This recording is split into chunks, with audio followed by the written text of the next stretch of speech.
Hello everyone, welcome to study capital. अभी हम कुछ वीडियोस के थ्रू नॉवेल्स, पोइट्री और टर्म सजेशंस को पढ़ रहे हैं इस सीरीज़ के अंदर जिसका नाम है for the love of books. आज हम डिस्कस करेंगे ऐसे ही कुछ इंपॉर्टेंट प्लेस जो आपके CUET पीजी एंट्रेंस एग्जामिनेशन के लिए इम्पॉर्टेंट हो सकते हैं। एक टर्म प्ले है जिसका नाम है रोजेनक्रांट्स एंड गुल्डनस्टन डेड। राइट, ये दोनों कैरेक्टर्स, आपने अगर हेमलेट पढ़ी है बाय विलियम शेक्सपियर तो आपको पता होगा कि ये दोनों कैरेक्टर्स कहाँ से आ रहे हैं, हेमलेट से आ रहे हैं। राइट, दोनों फ्रेंड्स होते हैं हेमलेट के, और क्लॉडियस जो अंकल होते हैं वो क्या करते हैं, स्पाई के लिए कि what actually Hamlet is thinking, उसके लिए उन दोनों को उनके पीछे लगाता है। It's very famous story. Tom Stoppard एक मॉडर्न प्ले राइट है, उन्होंने ये प्ले लिखा है Rosencrantz and Guildenstern are dead, which is basically an absurd play.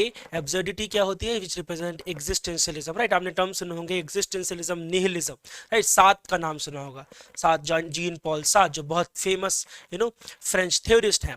आप सात तरीके का कॉन्सेप्ट है existentialism, that there is no meaning in this world. Right, nihilism का कॉन्सेप्ट है, आपने सुना होगा God is dead, right, and we are the one who killed him, so there is no meaning here। ये कई सारे जैसे मूवमेंट्स हैं जो मॉडर्न टाइम फ्रेम में स्टार्ट होते हैं। एग्जिस्टेंशियलिज्म, निहिलिज्म उसी का एक एग्जांपल है। तो ये प्ले जो है वो एग्जिस्टेंशियल क्राइसिस को रिप्रेजेंट करता है। ये दो कैरेक्टर्स जो हेमलेट के हैं, जैसे आपने प्ले पढ़ा होगा waiting for Godot, right, by Samuel Beckett. तो there are two persons and they both were actually waiting for Godot. Godot never actually arrives. Right, there is a very famous line, this is a play where nothing happens. बताइएगा कि ये जो quote है, this is a play where nothing happens about waiting for Godot, ये किसका coat है, ये आप कमेंट सेक्शन में बताइएगा। ठीक है, तो ये जो प्ले है बाई टॉम स्टुपर्ट्स, ये बहुत इंपॉर्टेंट प्ले है। क्यों? क्योंकि जो टाइटल जो है वो डायरेक्ट कोटेशन है विलियम शेक्सपियर के हेमलेट से। ये दोनों कैरेक्टर्स वहीं से ही आ रहे हैं। राइट, हेमलेट की अगर आपको स्टोरी पता होगी तो आपको पता होगा कि किस तरीके से इंटरप्रेट किया गया। उसी स्टोरी को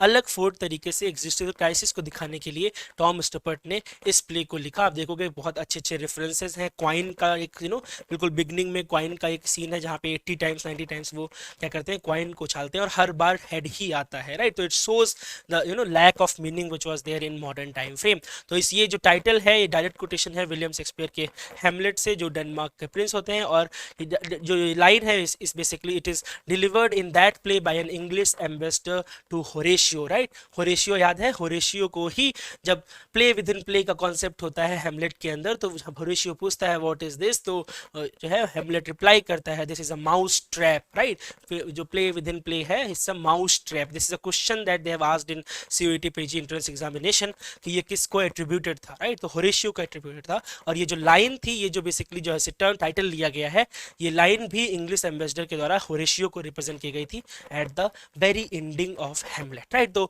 शेक्सपियर के प्ले में ये माइनर डिटेल्स में माइनर कैरेक्टर्स थे, रोजेनक्रेंट है, गुल्डस्टन, इनको as a play as a main characters Tom Stoppard ने इस प्ले के अंदर डिस्कस किया है। इसकी स्टोरी आप पढ़िएगा, काफ़ी इंटरेस्टिंग है। उनके जो ये दोनों बॉयहुड फ्रेंड्स होते हैं, and then you will see how they might feel about being used as a pawns who are ultimately executed with no understanding of the reason. जब आप हेमलेट पढ़ोगे तो आपको पता चलेगा without reason they were being killed. और यहाँ पे उस क्राइसिस को, उस आइडेंटिटी रिवोल्यूशन को बहुत अच्छे तरीके से क्या किया है, टॉम स्टुपर्ट ने डील किया है। तो टॉम स्टुपर्ट ने एक स्क्रीन पे भी लिखा है, अगर आपको पता हो भाई, बहुत फेमस मूवी है शेक्सपियर इन लव, और उसका स्क्रीन प्ले भी टॉम स्टुपर्ट ने ही लिखा है। राइट, तो एक इंपॉर्टेंट राइटर है, इनके बारे में थोड़ा सा पढ़िएगा। एक्सटेंशनलिस्ट प्रोटोगनिस्ट है। Empty, flatness, uncertainties, identity crisis, जितने भी पोस्ट कॉलोनियल टर्म्स हम पढ़ते हैं इन इंग्लिश लिटरेचर, सारे ही सारे आपको एक्सप्लेन इस वर्क के अंदर दिख जाएंगे। राइट, तो काफ़ी इंपॉर्टेंट वर्क है। टॉम स्टुपर्ट ने कई और भी वर्क्स लिखे हैं जो सेम एग्जिस्टेंशियल क्राइसिस को, सेम थीम को रिप्रेजेंट करते हैं, जैसे ट्रेविसाइड्स, आर्केडिया। राइट, आर्केडिया एक प्रोज रोमांस भी था जो हमने फिलिप सिडनी के टाइम पे पढ़ा था, और ये प्ले जो है आर्केडिया नाम से टॉम स्टुपर्ट ने लिखा है। There is another play 15 minute Hamlet, this is also a play which is written by Tom Stoppard. Dogg's, Hamlet, Cahoot's, Macbeth, these are other works. Indian Ink, The Coast of Utopia, The Coast of Utopia is a trilogy. आजकल जब आप paper analyse करोगे तो आपको पता चलेगा examinations में रीटेलिंग्स और ट्रायोलॉजी बहुत पूछी जाती हैं। तो ये टॉम स्टुपर्ट की एक ट्रायोलॉजी है जिसका नाम है कोस्ट ऑफ यूटोपिया, जिसमें तीन basically, trilogy means collection of 3 plays, तो वोयज, शिपरेक और सैल्वेज, ये तीनों the Coast of Utopia retellings trilogy का पार्ट है, ठीक है। तो टॉम स्टुपर्ट के बारे में थोड़ा सा पढ़िएगा, is a very important writer. Women in love के बारे में एग्जाम में आपसे क्वेश्चन पूछा जा चुका है। इंडियन इंक के बारे में एक बार CUT PG एंट्रेंस एग्जामिनेशन में क्वेश्चन पूछा जा चुका है। तो ये टॉम स्टुपर्ट जो है बहुत इंपॉर्टेंट मॉडर्न राइटर आपके लिए है, राइट। तो इनको थोड़ा सा और एक्सप्लोर करिएगा और इनके बारे में थोड़ा सा और जानिएगा, ठीक है। उसके बाद इस प्ले के बाद, राइटर के बाद हम पढ़ेंगे एक पोएम का जिसका नाम है the temple of fame. The temple of fame by Alexander pope. अगर आपने चौसर को पढ़ा होगा तो चौसर में एक वर्क है house of fame which is an example of dream vision, right. Character है चौसर जो बुक पढ़ रहा है, अगेन वही हमने कुछ दिन पहले भी इस स्टोरी को डिस्कस किया था, राइट। तो उसमें क्या है कि वो ईगल उठा के ले जाती है और एक टेम्पल में भेज देती है, राइट। हाउस ऑफ फेम में चौसर को वहाँ पे उसका जो नरेटर होता है उसको वहाँ पे छोड़ दिया जाता है। वो जो टेम्पल होता है हाउस ऑफ फेम उस वो ग्लास का बना होता है, वहीं से इंस्पिरेशन लेके अलेक्जेंडर पोप ने इस पोएम को लिखा है Temple of Fame. There is another poem which is known as Temple of Glass written by one of the greatest, one of the important British Chaucerians. आप कमेंट सेक्शन में बताइएगा कि वो कौन राइटर हैं, ब्रिटिश शेक्सपियरियन है, British चौसेरियन है। एक आप जानते होंगे कि 14th सेंचुरी के बाद when Chaucer died there was an age which is known as age of darkness और एज ऑफ रिवाइवल। क्योंकि राइट कोई बड़ा वर्क नहीं आता। जब आप हिस्ट्री पढ़ोगे उसके बारे में, तो आप ब्रिटिश हिस्ट्री को पढ़ते होंगे तो आपको पता होगा कि वहाँ पे अराउंड 120 ईयर्स तक कोई ग्रेट राइटर नहीं हुए थे। दो टाइप्स के राइटर्स थे, एक ब्रिटेन के अंदर जिनको ब्रिटिश चौसेरियंस बोलते थे जो ब्रिटिश चौसर की स्टाइल कंटेंट को कॉपी करते थे, और एक स्कॉटिश चौसेरियन थे जो स्कॉटलैंड में राइटर्स थे जो चौसर को कॉपी करते थे, राइट। किंग स्क्वायर का नाम सुना होगा आपने, जेम्स वन ऑफ स्कॉटलैंड ने यह पोएम लिखी थी इन राइम रॉयल, और उसी वजह से चौसेरियन स्टेंजा में लिखी थी, और इसी वजह से रॉयल कनेक्शन होने की वजह से चौसेरियन स्टेंजा का नाम राइम रॉयल पड़ गया था, राइट। तो हाउस ऑफ फेम के बारे में आपने पढ़ा होगा, बहुत important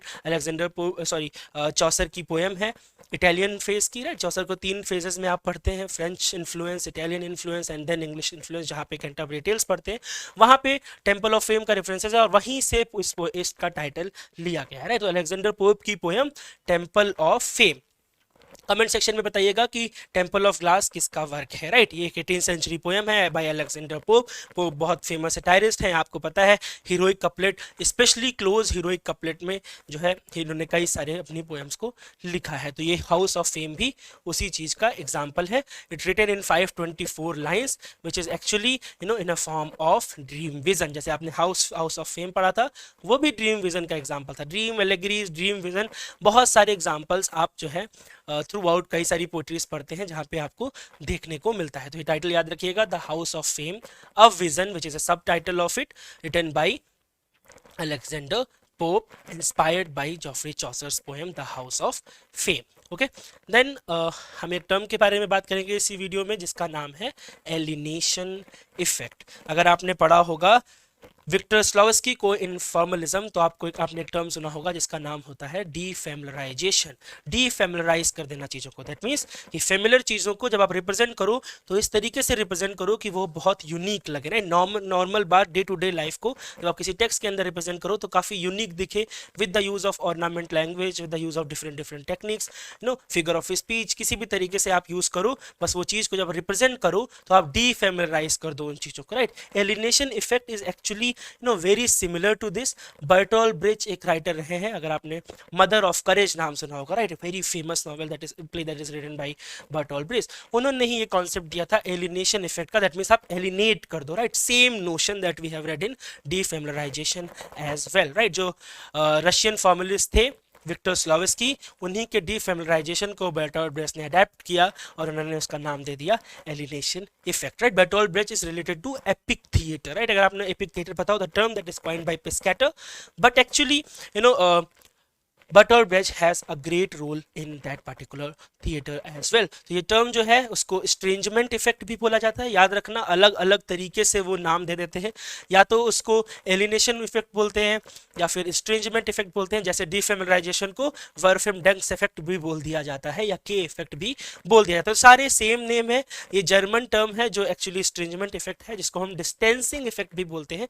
the last is closest to his notion in that it avoids the connotation of of jadedness, incapacity to feel and social apathy that the word alienation represent. Alienation जब आप बोलते हो that means आप alienate कर देते हो, right? तो आप social empathy का concept आ जाता है, jadedness का connotation आता है, ये सारी meanings आपको देखने को मिलती है. तो Bertolt Brecht said is it is used to make familiar aspect to the present social reality seem strange, right? तो जो बिल्कुल familiar aspect है reality का, social reality का, जब आप represent करते हो तो उसको strange बना देते हो, alienate कर देते हो उस पूरे idea को, to prevent the emotional identification or involvement of the audience with the characters and their actions in a play. And this is also a tendency of epic theater. जब आप epic theater के बारे में पढ़ेंगे तो आप देखेंगे जो plays perform होते थे, characters जो होते थे deliberately cards लेके आ जाते थे, शो कर देते थे जब ड्रामा का परफॉर्मेंस होता है. इट शोज की जो आप एलिनेट, जो आप इफेक्ट करते हैं ना, जो इमोशनल इफेक्ट होता है उसको ब्रेक करने की बात करते हैं. There is a concept called breaking the fourth wall. आप पढ़िएगा इसके बारे में एपिक थिएटर के बारे में. तो डेलिबरेटली सॉन्ग्स का यूज किया जाता है, डेलिबरेटली चीजें दिखा के ऑडियंस को दिखाया जाता है कि आप जो इमोशनल कनेक्शन बना रहे हैं वो ना बनाए, उसको ब्रेक कर दिया जाए, इमोशनल इफेक्ट्स को ना दिखा जाए. तो जो इसी वजह से इन्वॉल्वमेंट जो होता है ऑडियंस का एक्शन में, उसको क्या किया जाता है, उसको प्रिवेंट करने के लिए, इमोशनल आइडेंटिफिकेशन को बंद करने के लिए इस टेक्निक का यूज किया जाता है, right. His aim was instead to evoke a critical distance and attitude in the spectator in order to arouse them to take action against rather than simply to accept the state of society and behavior represented on the stage, right? Why he did that? He did that to show, to be, to tell people that you need to be critical. अगर आप emotionally connect हो जाओगे तो आप critical नहीं होगे. तो इस इफेक्ट का यूज उन्होंने क्यों किया था? लोगों को क्रिटिकल बनाने के लिए, राइट? कि आप इमोशनल ना हो, आप कनेक्ट मत हो, but you should be critical in your approach in order to present the social reality of the time, right. तो एक बहुत इंपॉर्टेंट टर्म है, अलग अलग नामों से जाना जाता है, बहुत बार आपके एंट्रेंस एग्जामिनेशन में भी पूछा गया है with different names. Alienation effect, estrangement effect, जिसको डिफेमिलराइजेशन बोला था विक्टर स्लोवेस्की ने इन फॉर्मलिज्म, राइट. जब आप थ्योरी पढ़ते हो तो उसकी स्टार्टिंग ही फॉर्मलिज्म से होती है. फॉर्मलिज्म दैट मीन्स आप फॉर्म को पढ़ते हो, राइट. Figure of speech, content, theme, इन सारी चीज़ों को डिस्कस करते हो वाइल क्रिटिसाइजिंग, राइट. तो ये सारी चीज़ें, ये इंपॉर्टेंट टर्म है. ऐसे ही और भी इफेक्ट्स हम डिस्कस करेंगे अपने अपकमिंग वीडियोज़ में. तो अगर आप पूरे कोर्स को पढ़ना चाहते हैं तो हमारे पेड कोर्स को भी ज्वाइन कर सकते हैं. उसको ज्वाइन करने के लिए नीचे दिए गए नंबर पे आप कांटेक्ट कर सकते हैं. Thank you so much.